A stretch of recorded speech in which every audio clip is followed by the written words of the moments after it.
Hello and welcome back to the Would You Give Me a Stagehand podcast. I'm Toby Batan. This is a show where I interview colleagues and various professionals in the entertainment industry and ask them to simply divulge their secrets on how to make it. My guest this week is Jazz Pitcairn, a writer and director from Cayman Islands. She's written for shows such as A Black Lady Sketch Show on Max, served as director's assistant for shows such as Dickinson on Apple, as well as worked for several major networks such as A24. She was also nominated for Best Local Filmmaker at Cayman Island International Film Festival. Today she joins me to discuss how she made it to a writer's room so early on in her career, how not being from the United States helped her get there, and where she hopes her career to go from here. Thanks for listening.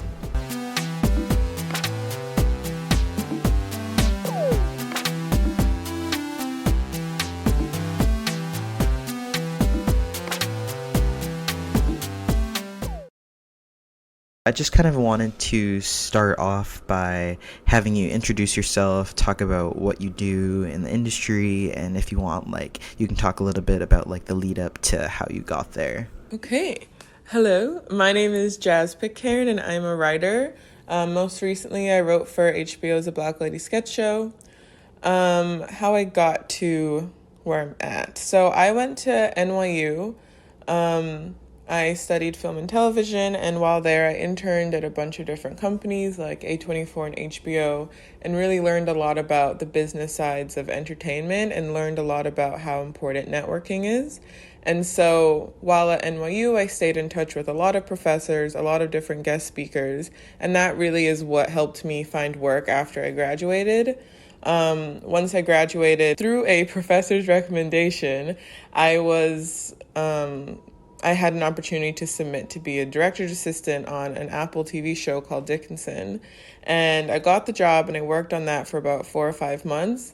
And then through the recommendation of somebody who was a guest speaker in one of my classes that I stayed in touch with, I had the opportunity of submitting myself to be a writer's assistant on a Black Lady Sketch Show. And so that summer, I worked on the show, learned a lot about how the room works, learned a lot about the show specifically, and kind of self-taught myself how to write sketch comedy for that show specifically. I think a lot of the times with TV shows, especially things like comedy or late night, you have to kind of learn the voice of the show, and that's what will separate you from all the other people who are submitting to it. And so I learned the voice of A Black Lady Sketch Show, and was able to ask if they would consider me as a staff writer for the following season. And they did. They said, sure, you can submit a packet. And I wrote a packet, which was just 2 sketches, which I felt were in the heart and spirit of the show. And through that, I was hired, and I was able to be a writer on season 4 of A Black Lady Sketch Show. Kind of just wanted to ask about, before you started the process of kind of asking professors, were you geared to be a writer? When you went to film school, were you I want to be a writer, or did you want to go into production or be a director, or did you have a course in mind? Yeah, that's a great question. I started off wanting to be a director primarily.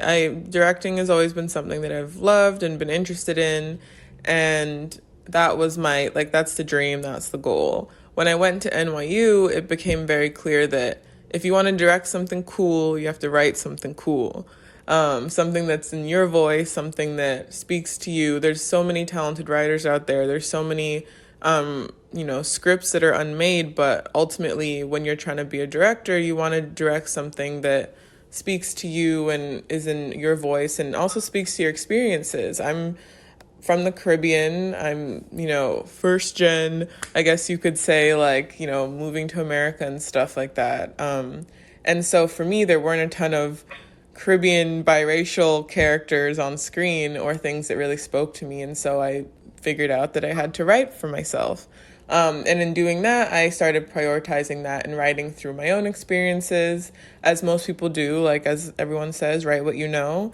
And through some mentorship and guidance, I was able to craft a skill for writing.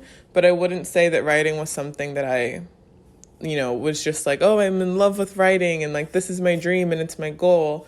it was something that assisted the dream and goal. It was something that I found a love for, like through practicing it and doing it.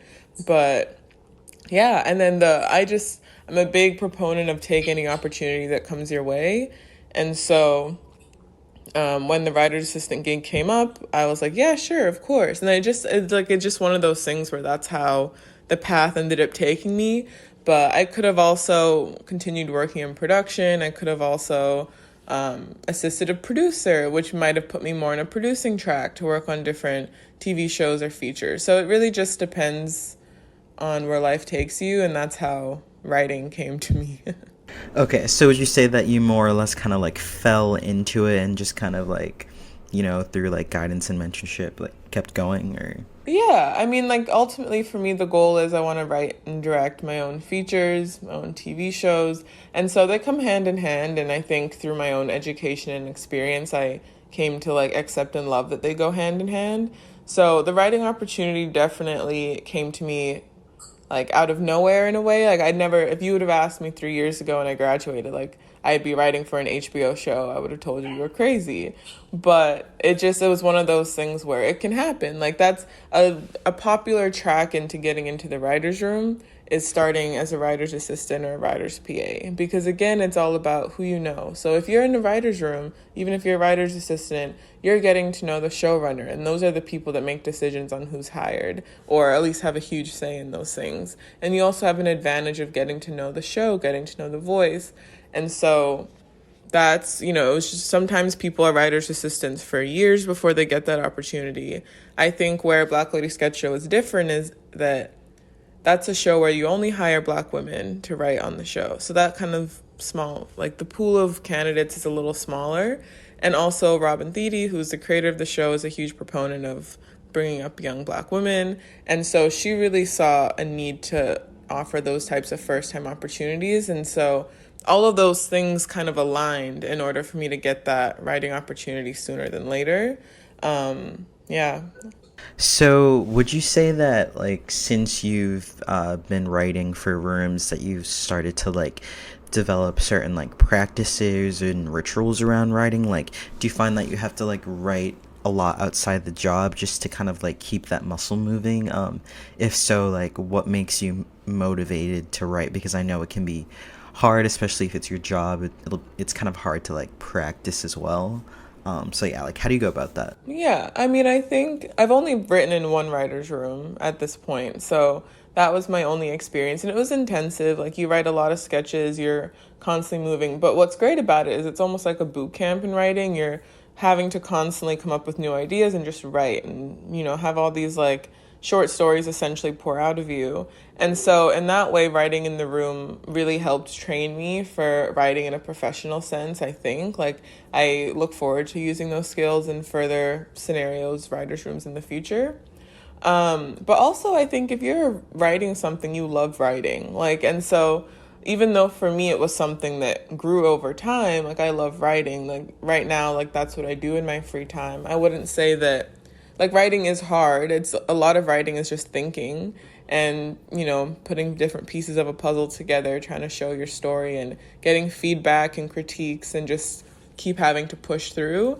And so, yeah, I would say, if you're doing a job in the entertainment industry, it's because you love it. It's not because the pay is going to be amazing or because the struggle isn't that hard. Like it's going to be a tough road regardless of how you get where you get. And so as long as you love what you're doing, like just keep doing your own thing, writing your own stuff, then you should be good. And sometimes for some people, they write a script in a week and it's amazing. And then for other people, you're writing a script for 2 years and it just takes time. It takes work and yeah.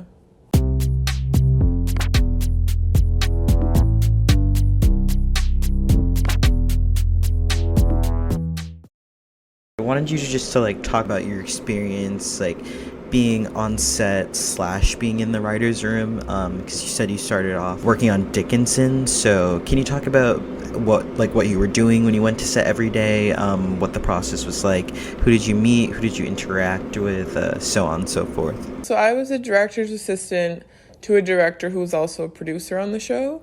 And so because he was working full-time on the show So Was I. And I started working with him in pre-production, and so that's when the show is, gearing up to start shooting the show like a month or so beforehand. We're on the studio lot, and we're shooting in New York, and we have offices, and I would go in, and really a large part of your job as an assistant is answering emails, scheduling things, making sure people have food, and just like learning who's who within the show and coordinating. A lot of the times when you're an assistant to anybody in any industry, that's your job. So I will say, as a side note, to anyone who is wondering if they're qualified to be an assistant, you are. There is same with internships. I know there's so many internships out there, and there's a lot with fancy names, and you might not think that you're good enough for it, but truthfully, regardless of where you're working, like that's like, as long as you're organized and you're keeping things and you're someone who's on top of things, then you'll be fine. And so that's what I was doing as a director assistant, scheduling emails, scheduling meetings, taking notes in meetings sometimes, and just making sure that the person you're assisting is, able to do their job as the best they can. Like, you're just helping them with whatever they need. And so a large part of being an assistant is also being a chameleon a little bit, depending on who you're assisting. Sometimes there are people who don't really need help with emails at all, and they just want your notes on something, or they just it just depends on who you're assisting. But for me, that was a large part of my job. And then once we got into production, it was being on set with the director, making sure that he had everything that he needed. Honestly, it's not that my job is that different. It's just the location of doing the job is different, because you're just going to sets or you're going on location. Yeah, so it's just organizing, making sure everyone has things. Like, if lunch is around the corner, do we know his food's there? Or do we know a car is ready to pick him up? Or, making sure this meeting is here. Or, oh my God, does it need to be rescheduled? Okay, cool. Here are some other alternatives, that's mainly what being an assistant looks like. And so you mentioned that a big difference is that being a director's assistant versus writer's assistant is that you're on set versus not. I mean, I could imagine that the process of kind of seeing a project come out feels different across those two positions. So because when you were a director's assistant, at least you kind of got more of a feel, I'm on set, I'm kind of really seeing how the sausage gets made, versus when you were in a writer's room. Did you ever feel the sketches that you wrote wouldn't really be portrayed in the way you thought? Do you ever have anxiety over because you're not on set, you don't know how it's gonna come out? Honestly, it depends. So as an assistant in both situations, I have no skin in the game, right? So it's for TV shows, the vision that's being, brought to life is the showrunner or the creator of the show's vision. And so they're the person that's, at the end of the day, that's whose vision matters. That's who we're all working for, and who we want to make happy and help them just in whatever it is they need. And so it doesn't really affect me personally, because being on Dickinson, yes, it's cool to see how it works, but again, my job isn't there to make the sets look nice or anything. My job is there to just make sure the director can do his job as an assistant. In the writer's room as an assistant, you take a lot of notes, you're grammar proof, you're checking for grammar, you're doing all that kind of proofreading stuff. So again, you're helping, you're assisting, but it's not I have much. It's cool to see what it looks like, and you can imagine what it would look like, but it's not anything that matters as much. As long as the showrunner and creator is happy, that's what matters to all of us. When I wrote for the show, of course, as a writer, you think in your head what something's gonna look like, but ultimately, again, it doesn't matter. But that said, at least in a Black Lady sketch show, Robin was really great about asking, how do you want these things to look? What is your vision for this? We want to know. And then she, with her genius and the director, they worked together with also the other department heads, production design, everything, to put together a really amazing looking sketch. And so, yeah, I mean, it's like cool to see what it looks like. Like, we're not on set, we're not involved in those processes at all. So we finish writing the sketches and then we watch the show 9 months later and we see what it looks like. And watching season 4 was really fun. It was really cool to see what they did. You like reconvene with your like fellow writers once the season comes out. Be like, oh, I really like how that came out, or like I really like that like punch up you added, or something like that. Like, do you talk with each other, or like is it just kind of out there? Yeah, we're all friends. Like, I think there's not that many people in a writer's room, or at least not in this one, and so you all kind of, become friends in the sense that you're all going through the same thing. And so I currently am based in New York. About half the writers are based in LA. So the ones that are in New York, I stay in touch with. And yeah, we all love the show. We have a group chat, we talk about how awesome, like every night when the show would come out, like all of our favorite sketches, all the things that, came out that were fun. Yeah, we stay in touch. It was a good vibe. I'm curious to know like how a writer develops a relationship with the showrunner during a project. Like, how does that unfold? Like, are you constantly reporting to them / like, I know you said that you learned how to write in the voice of Black Lady sketch. So for you, did you like seek out like old work by Robin Thede, or like watch like other projects she was in / when you went to got to set, like how did you further foster that relationship? I mean, again, I can't speak for like in general what writers' rooms are like because I've only been in one. But in that scenario with Robin, like she was very welcoming. She was someone who was like, best idea in the room wins. And so through that like mentality, you have a little more wiggle room to say like, hey, I have a suggestion, or hey, like this is, what I would think. As a writer's assistant, I had that opportunity. And I think in doing that, I was able to have a bit of a voice in the room and start getting to, but it's like, these are people that, I mean, we had to do a Zoom room. So you have to imagine it's like for 3 months, every single day, all day, you're talking to these people. And there's only like 7 writers-ish in the room, and plus the support staff. So you are very much involved. It's not like I don't think there's a strategy or anything in order to develop a relationship with the showrunner. I think like different showrunners are different. Again, I can't speak to how other showrunners run their rooms and what the support staff relationship is like. But for me, it was a small room. We were all a bunch of funny Black women who just like really enjoyed each other's company. We had such a great time, and Robin definitely facilitated a space where we all felt comfortable sharing. And I think through that, we were able to build a relationship with her. Like, and like she's our boss. She's a mentor, and she's someone that we all look up to. Yeah. And mentioning how small the room was, but you did have commonalities in that you were all Black, but still that everyone has like different life experiences and has different perspectives. So how did you adapt to working with like 6 other writers who, I mean, in a way would all have like different voices and perspectives / like how do you find a happy medium between like what you all want to say in the script?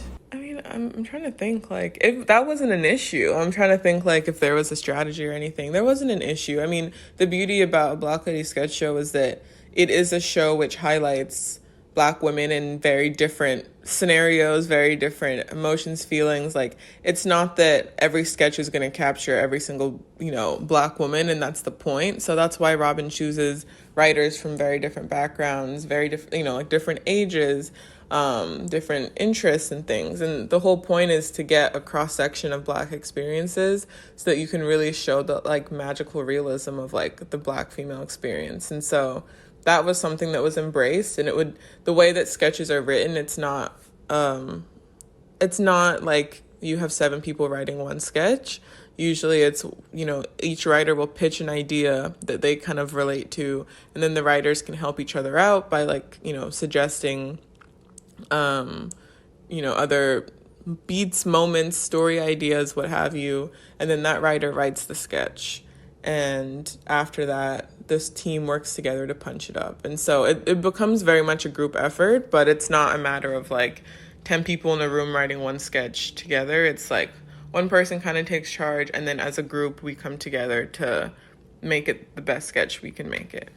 in writing, for me, I'm more of like a fan of sketches and sketch comedy more than I actually write sketch comedy. And I think that if somebody like asks me to like sit down and write a comedic scene, that would be easier for me than like writing a comedic sketch, just because there are like beats involved, and there's like the rule of threes, and like, so what is your process for writing sketches? Like, how do you write sketches? How do you write good sketches? How do you come up with ideas?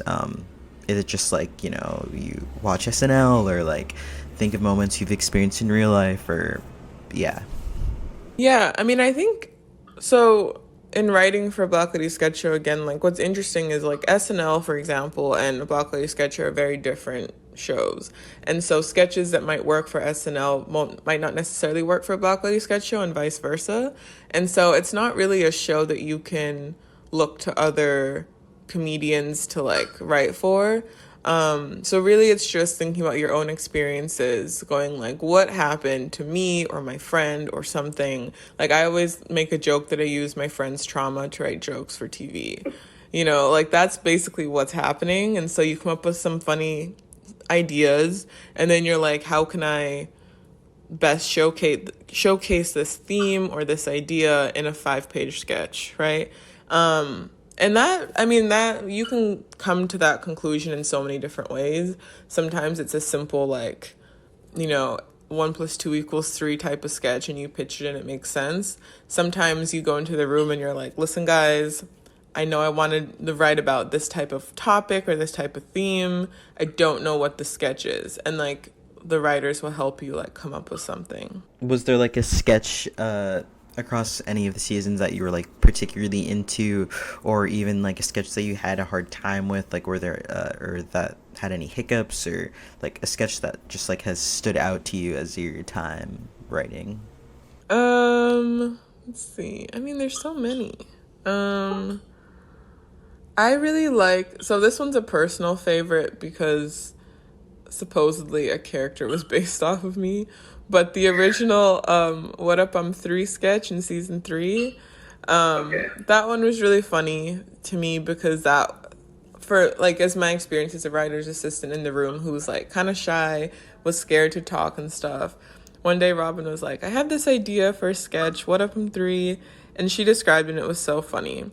And then she wrote the sketch and showed it to us. And one of the characters, who I believe was played by Ashley Nicole Black, in that sketch, she was like, Jazz, you're reading this role. Like, this one was like based on you. And like, not literally based on me, but it was just funny because she essentially just wanted like someone to talk in like a monotone voice. And someone who just had this very like still calm presence. And I was just like, that's so funny. Like, because I wouldn't know how I'm perceived in a way. It's like, I don't really know, am I messing up all the time? Am I this? Am I that? And so it was really cute. And she was like, no, this one was based on you. And I was like, that's so funny. And I like, the sketch is so funny. So I have a personal, like, that one comes to mind because it was a moment for me where I felt seen in a way, like as an assistant where you try to like hide. I felt very seen by like my coworkers, and it's a funny sketch, so it's cool. No, yeah, that's kind of like such like a funny and like interesting way to have your personality like memorialized like in a TV show, which I think is really cool. But you did mention like kind of being shy, and I kind of like relate to that a little bit in terms of like networking is something I'm still like getting used to doing, and it's like I'm trying to like broach how to like casually go up to somebody, or even just casually being like, can I have your phone number, or like, oh, what type of work, like how do you find your work, or like what type of work do you get into, but kind of translating that into like the writing world. Like, how did you find your voice and like hold your own in the writer's room? Like, because I feel like it can be easy to sometimes, or probably not because you have like rapport with your coworkers, but sometimes I feel like maybe if you're in a room where you don't know each other as well as you don't, or if you don't come from similar backgrounds, it could be easier to get or have your voice be drowned out. So I kind of just wanted to know how you like held your own and like stuck up for yourself in times that you found that you needed to. So you kind of asked two questions there. So the first part was like networking, and that, so for me, I think networking is one of my best skills. And I would say it's my best skill because I don't care about rejection at all.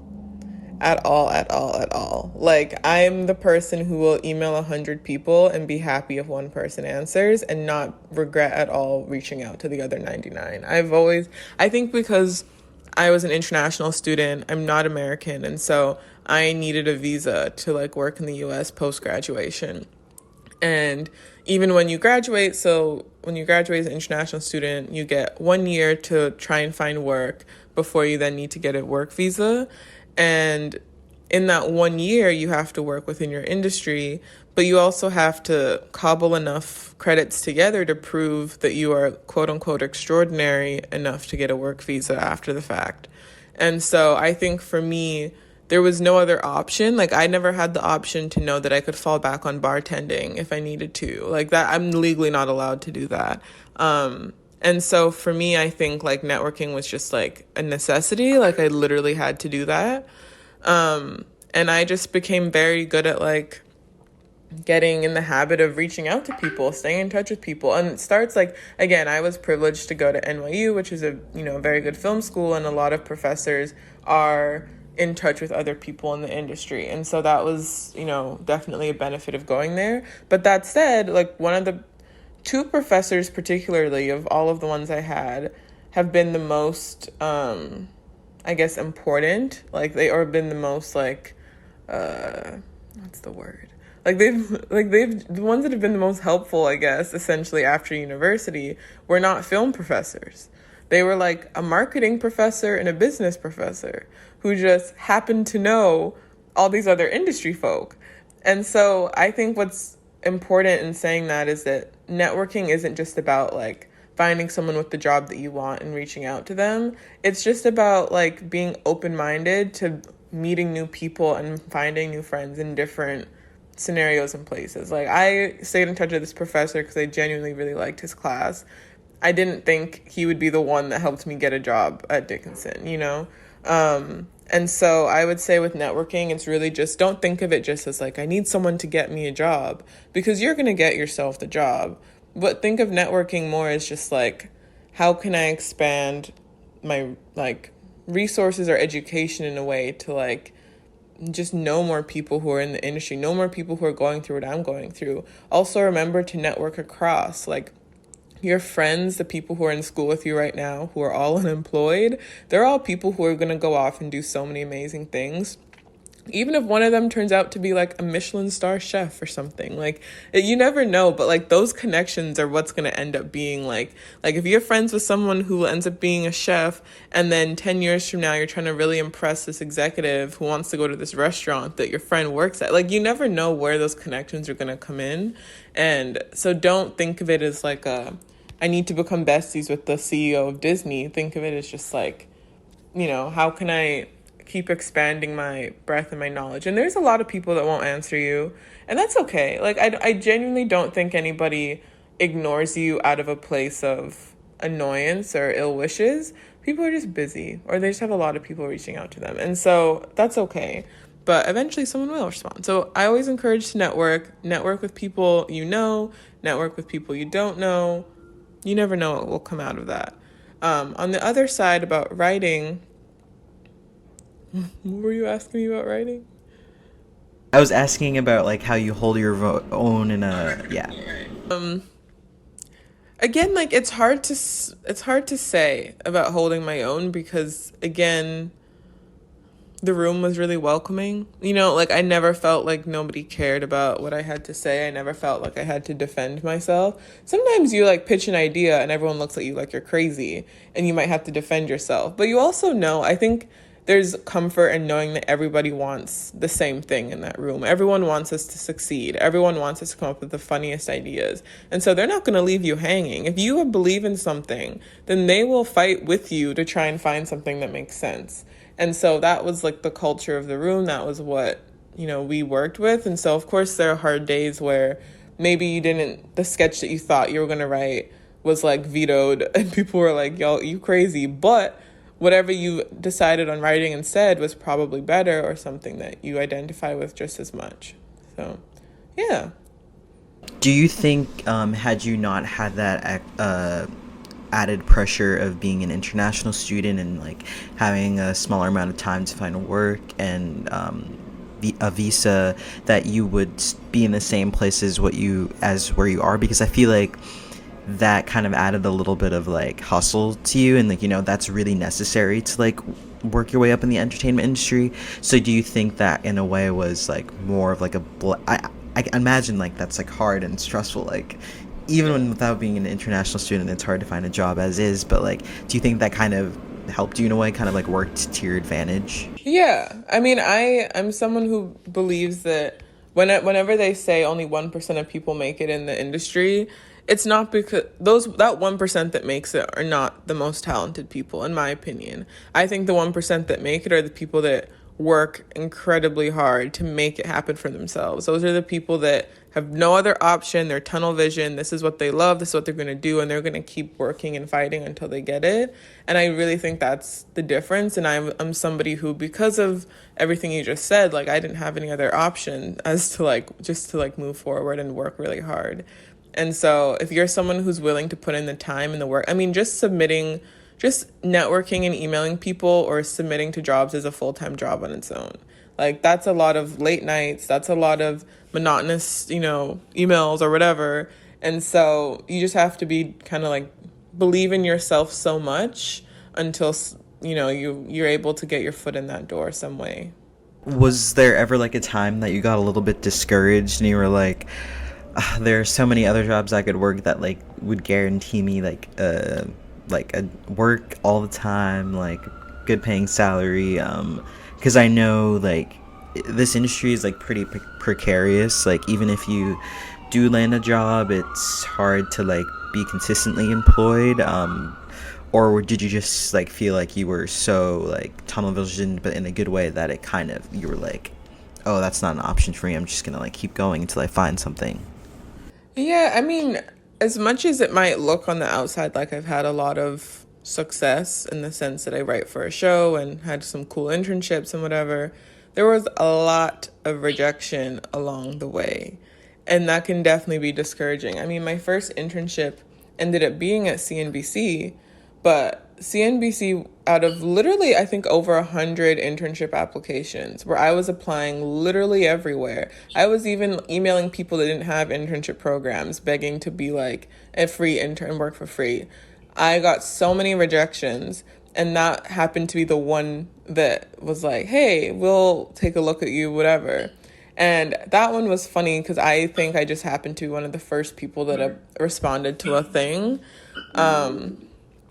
And so that one was just like a timing luck thing that worked out, where right at the end of the semester, right when everyone's giving up hope that if they don't have an internship for the summer, then you're not going to get one. That's when I got that internship. And so there's a lot of rejection along the way. Every single time, every time I tried applying to an internship, so many rejections, even when I started having experience. Trying to get a job after college, same thing. And even now, like I haven't had a paying job in almost a year, basically.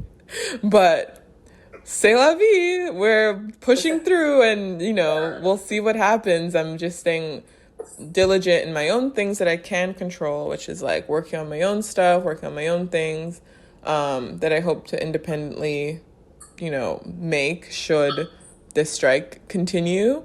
And if it doesn't continue, then maybe that's something I can do in the future. But it's just about focusing on yourself and working on your craft. The only thing I can do is practice. So I made a short film that's about to go into the film festival circuit. And now I'm just working on my own writing stuff because that's the stuff I can control. I want to be a director, so I have to direct something to prove that I can do it. And so I take the time to do that. And so for me, that's how I keep pushing through. I find things to do in order to keep me busy and push myself forward, even when other people aren't necessarily just giving me opportunities. How do you find that balance between like working on others and like working on your own work? Because I know for me, I'm currently in the process of like, trying to transition into working on more sets, like paid sets, but then at the same time I'm like, oh, I have this idea that I want to like flesh out, or I have this video I want to shoot like for my YouTube channel or something like that. It's like, how do you decide, this job might pay me, but this job might lead to other resources, even though it's like a personal thing? So I would say if you're earlier in your career, to prioritize making money and being on sets, because that's where you're going to learn how sets run, and that's where you're going to meet people that will want to keep working with you, and who can maybe provide things for you in the future.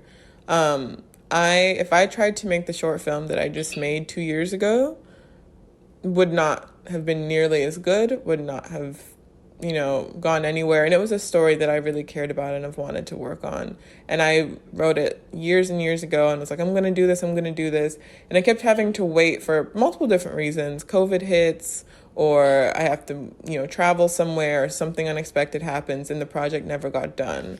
And I ended up doing it after I finished writing for a Black Lady sketch show. And that ended up being the perfect divine timing in a way. I wouldn't have had the knowledge, the resources, the connections, the confidence even to make something as what I think is pretty good, and something that I'm really proud of.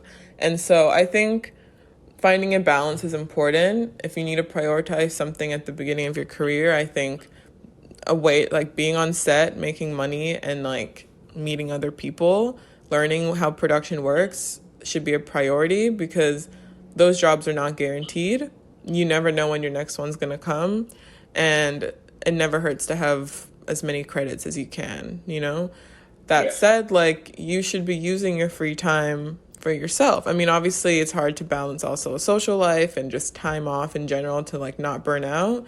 But if you have your own specific goals in mind, I think that's what's honestly important. Having a goal in mind is to like, if you want to do something for your YouTube channel, what's the point of your YouTube channel? What are you trying to achieve with that?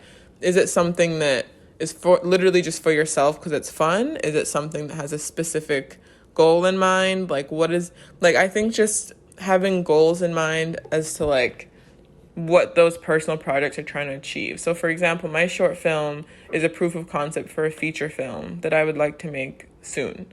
So I knew that this is a story I wanted to tell. It's a story that hasn't really been done. I need to make a proof of concept.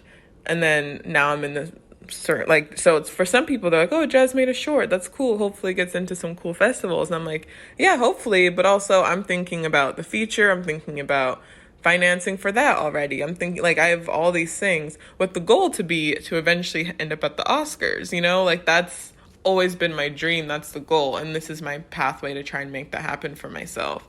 And so I think when it comes to your own personal projects, think about why you're doing something. Think about how it's going to improve you. Sometimes you just do it for fun because you love it, and that's great. Sometimes there's like a deeper purpose behind some of these things. And I think just self-analyzing and being like, why am I spending so much time on this? Is this the best use of my time in this moment right now?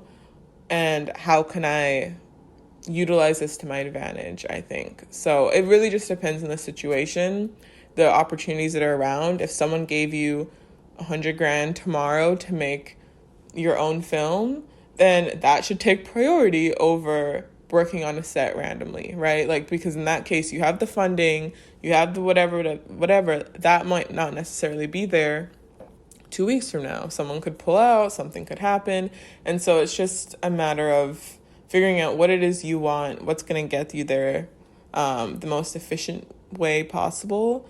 And yeah, just doing the pros and cons. But generally speaking, I think working, getting credits, meeting people, seeing how things work on set is really important. Another thing I wanted to make sure I asked you about was the WGA strike, because I feel like it's unprecedented, because I know they had to have gone on strike in the past, but it's been getting like a lot of media coverage lately, and I kind of just wanted to know how that's like the strike has like personally impacted you.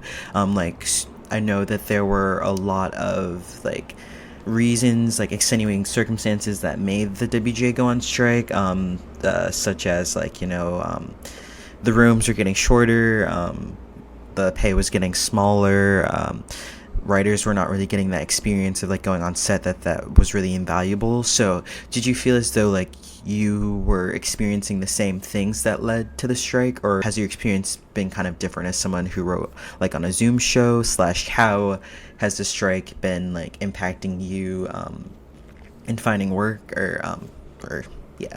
There is no work. It's so fun. I'm sorry. It's so funny because so many people have asked me that, and I'm like, well, there's no like. It of course it impacts every single person that's a writer, and not even just who's a writer. I mean, it's every director, every producer, every costume designer, every makeup artist. Like, it's affecting everybody because there's literally no work happening. I mean, especially as a writer, I can't work anywhere, even if I wanted to, and with the actors striking, that also means zero production is happening. And so you have like prop houses in LA that are going bankrupt because their whole existence is like no longer being needed and could not be needed for several months to come. And so it's impacting everyone because no one is working. That said, the strike is very important, and I fully stand with all the things that WJ are asking for. They're not crazy requests. Again, I've only been in one writer's room, so I can't speak to experience in terms of, there's some writers who've been doing this for like decades, and so they're able to look at their life 30 years ago to now.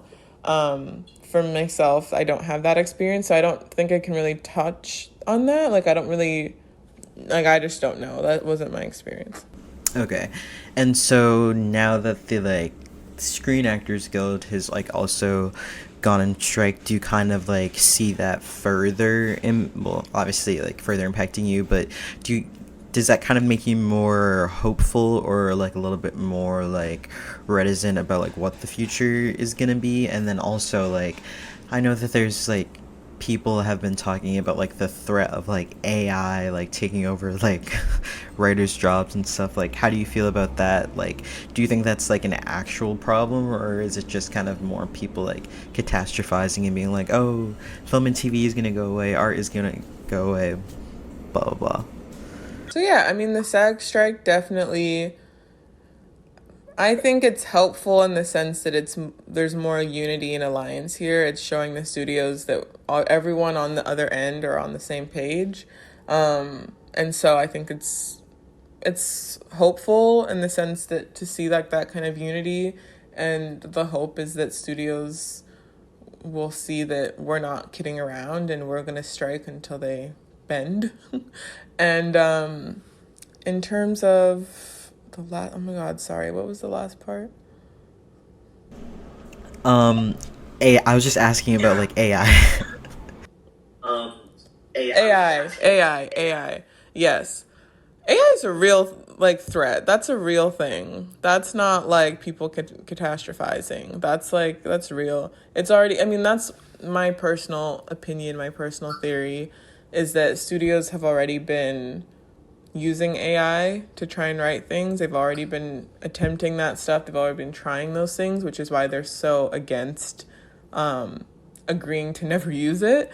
Because I think, like AI won't be able to write Oppenheimer, for example, that recently came out.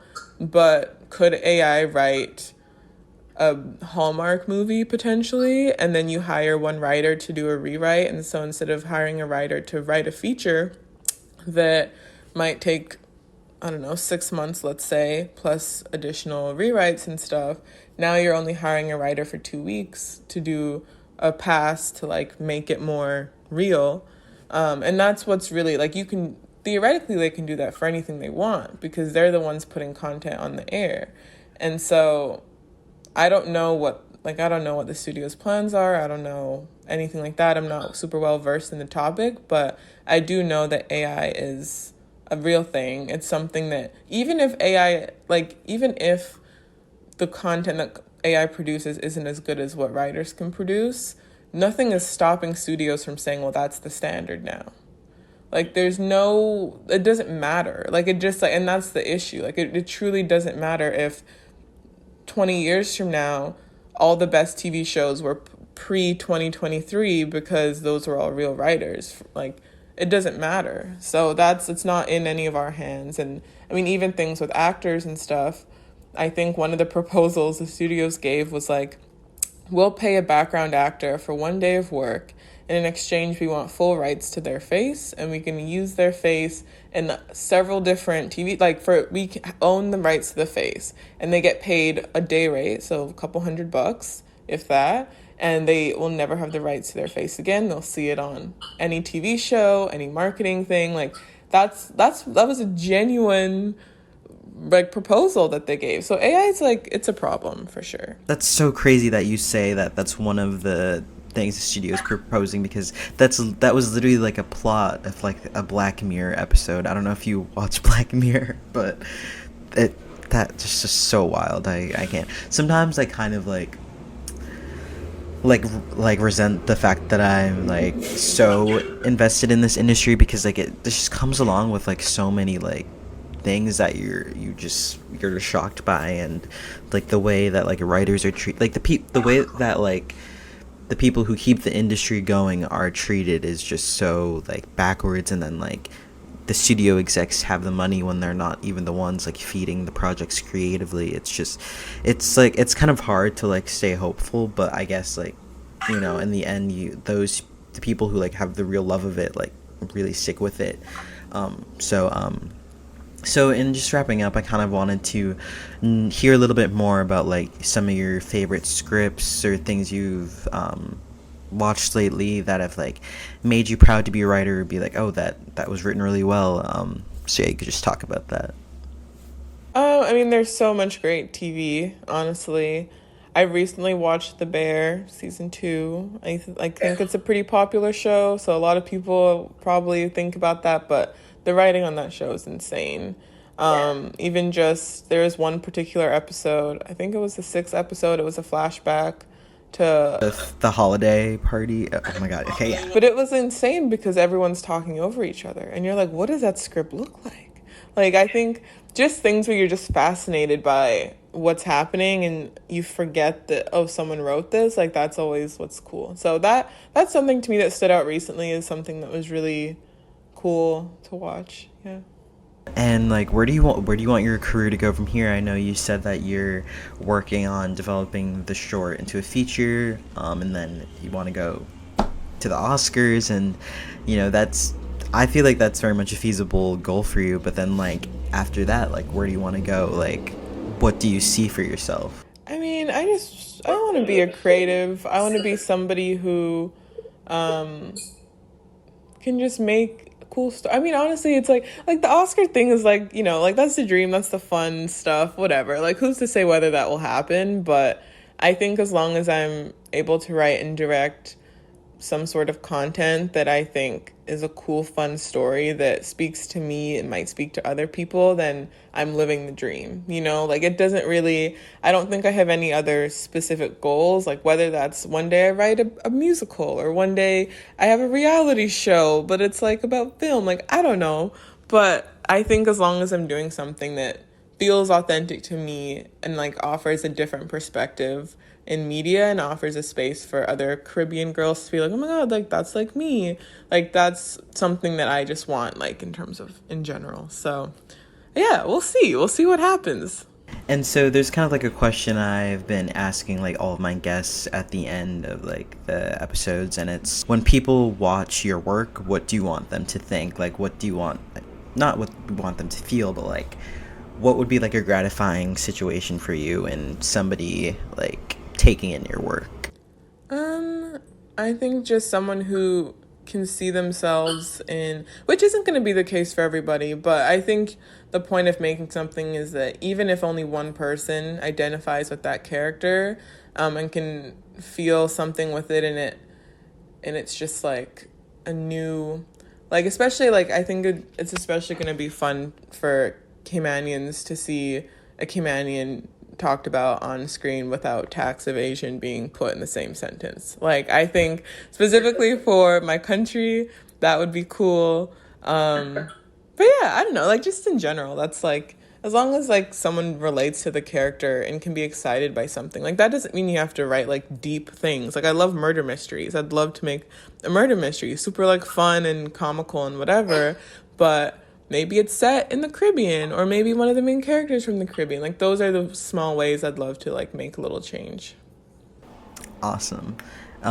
Is there anything you wanted to promote, or like, is there anywhere that people can watch your short?